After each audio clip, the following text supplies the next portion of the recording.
এগুলো হয়েছে আমার গাছের বিচি কলা, মানে তুলা ইট্টে বলে না, তুলা ইট্টে।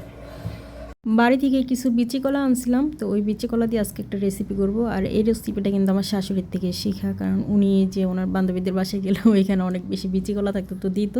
তো উনি কী করতো, এগুলো চালনের মধ্যে সাইকা, মানে একদম শুইলে চালনের মধ্যে সাইকা চটকে বিচিগুলো ফালাই দিত, তারপরে এরকম আটা দিয়ে গোলাইতো, গোলাইয়ে তারপরে কলা গাছের পাতা আছে না, কলা গাছের পাতার মধ্যে দিয়ে তারপরে তাওয়ার মধ্যে সেকা তারপরে একটা পিঠা বানাইতো। ও আল্লাহ, এত মজা, এত মজা! তবে আমার তো আর এত ঝাই ঝামেলা করার অভ্যাস নাই, তাই আমি একটু ট্রাই করেছিলাম এগুলো চটকে বিচিগুলো ফালাইতে, বাট আমি আমার শাশুড়ির মতো অত নিখুঁতভাবে ফালাইতে পারি না। তবে মেজর পার্সেন্ট ফালাই দিছি, হালকা পাতলা কয়েকটা আছে। আর ওর মধ্যে আমি আটা গোলাই নিছি।